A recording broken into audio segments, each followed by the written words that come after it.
wow, those boys are incredible. That's why it left me feeling inspired, hopeful, and with the realization that I should definitely get out of my Brooklyn apartment every once in a while.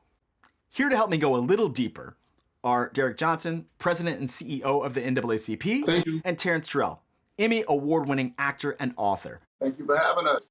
Thanks to both of you for coming on and talking about this film. Let me ask you this. What was your reaction upon seeing the film? My first reaction, I'm going to just be honest, was, oh, here we go, white savior, right?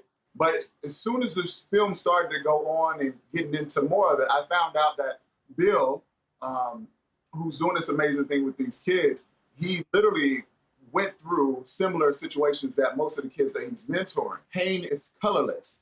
This is about the lack of exposure and what happens when you put people in situations where they've never been exposed to and how they deal with and overcome adversity. It's crazy to watch a kid of any stripe at 12 years old doing these things with other kids. Let me ask you this, Derrick. You're from Detroit, correct? That's correct. What was your connection with nature in Detroit? Did you go out camping and fishing, hunting, things like that?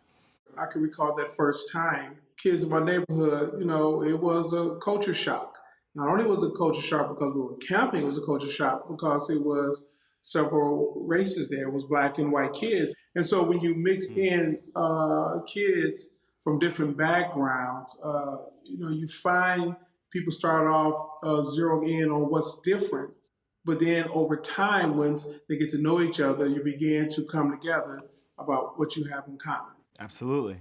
And Terrence, what was your experience with the outdoors? Well, at first it was a culture shock, but then also just knowing that my mother was pushing us into that to letting us know that there was more in the world. When you see it, you can actually believe it. One of the major themes I thought in the film was Black joy. I saw the boys just just cutting it up and chopping it up, having fun with each other, being free.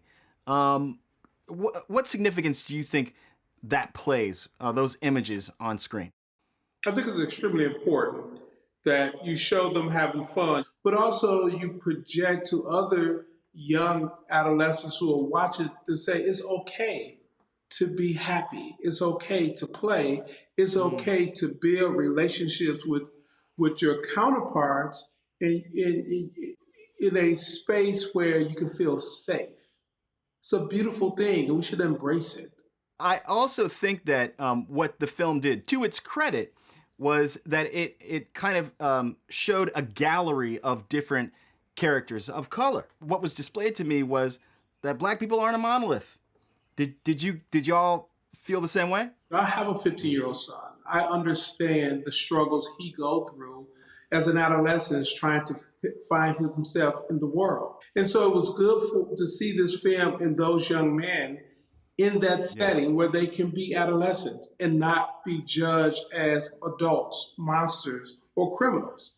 That's really important because how we are viewed on the screen is how we are treated in public policy or in the streets. Right. You're already programmed out the gate. Like, run if you see a police officer. Don't do this. Don't put your pen in your pocket when you're in the store because you're accused of stealing. So it was really good to see them in those different arenas and just watch them be children. I think one of the common themes in the movie was breaking cycles. Does a program like this, a wilderness program like this, does it fly in the face of the stereotype, Black folks don't camp? Well, first of all, it is a myth. I mean, Black folks do almost everything. If you give our young people an opportunity to overcome adversity, and you equip them with the skills and have patience, they can and will overcome. I did camp as a kid, and I was the only Black kid in my Boy Scout troop. And I knew that once I left the city, the country, and the wilderness beyond was like white man's land. I'm wondering to what degree we have to work to not be stuck or ghettoized in the cities. We also need to start watching how we say things to children, because even like what you just said, George, you said white man's land, right? So automatically say that as a little Black boy, you're like, automatically there's borders and boxes that already happen within our minds, right? Because it's white man's land or it's a white man's country compared to this is whatever you want it to be. But let me ask you this, all right? So in 2020, we had Christian Cooper, a well-known birder here in New York, and I'm sure you know about the famous case. It raised the question, you know,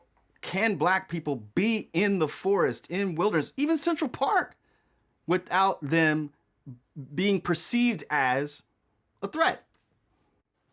Well, racism is real, it's structural, it's personal, and it exists. Yeah.